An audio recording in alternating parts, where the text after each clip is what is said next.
ঋণমুক্ত হওয়া মানে শুধু আর্থিক স্বাধীনতা নয়, এটি মানসিক শান্তি, সম্পর্কের স্থিতি এবং ভবিষ্যতের নিরাপত্তার প্রতীক। তবে ঋণমুক্ত জীবনযাত্রায় পৌঁছানোর পথটি সহজ নয়। এটি সঠিক পরিকল্পনা এবং সবচেয়ে গুরুত্বপূর্ণ সশৃঙ্খলার উপর নির্ভর করে। আজকের এই বিশদ আলোচনা আপনাকে শেখাবে কীভাবে সশৃঙ্খলা বজায় রেখে ঋণ পরিশোধের সেরা পদ্ধতিগুলো ব্যবহার করবেন। চলুন শুরু করা যাক। 1. ঋণ এবং সশৃঙ্খলার ভূমিকা।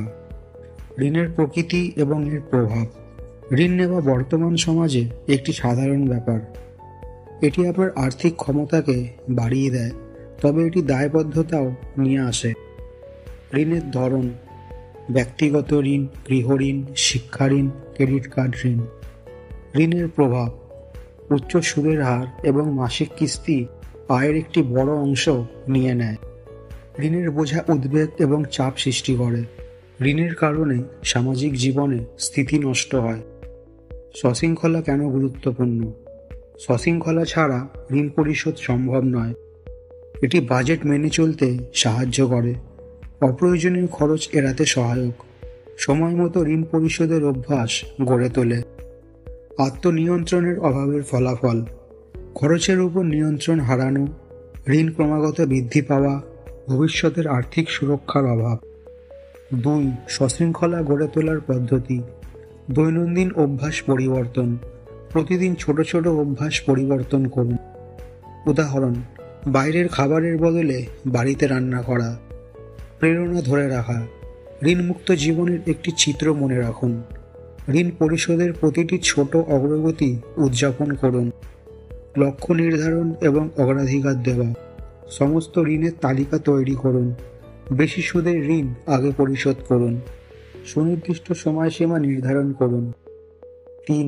কার্যকরী কৌশল এবং ঋণ পরিশোধের পরিকল্পনা। ঋণের তালিকা তৈরি করা। ঋণের পরিমাণ, সুদের হার এবং সময়সীমা বিশ্লেষণ করুন। বাজেটিং এবং অর্থ পরিচালনা: মাসিক বাজেট তৈরি করুন। অপ্রয়োজনীয় খরচ কমান। ডেট স্নোবল এবং debt avalanche method. Debt snowball: ছোট ঋণ আগে পরিশোধ করুন। ডেট অ্যাভালাঞ্চ: বেশি সুদের ঋণ আগে পরিশোধ করুন। অতিরিক্ত আয়ের উৎস খুঁজে নেওয়া। ফ্রিল্যান্সিং, পার্ট টাইম কাজ করুন। ফ্রিল্যান্সিং, পার্ট টাইম কাজ। অপ্রয়োজনীয় জিনিস বিক্রির মাধ্যমে অর্থ সংগ্রহ।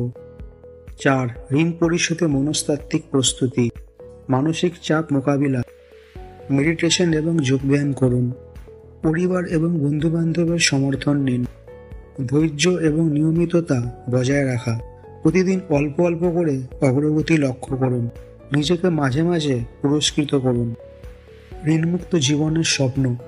ঋণমুক্ত জীবনের সুবিধাগুলোর কথা ভাবুন। ভবিষ্যতের জন্য সঞ্চয় পরিকল্পনা করুন।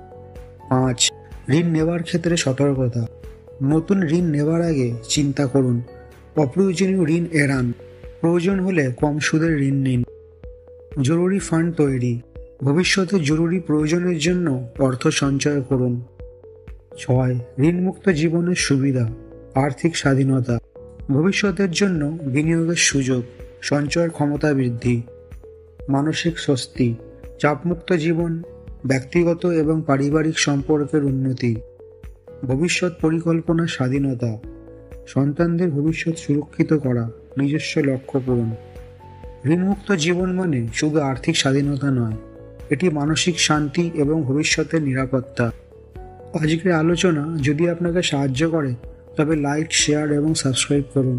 আরও গুরুত্বপূর্ণ বিষয় নিয়ে আমরা ফিরে আসব।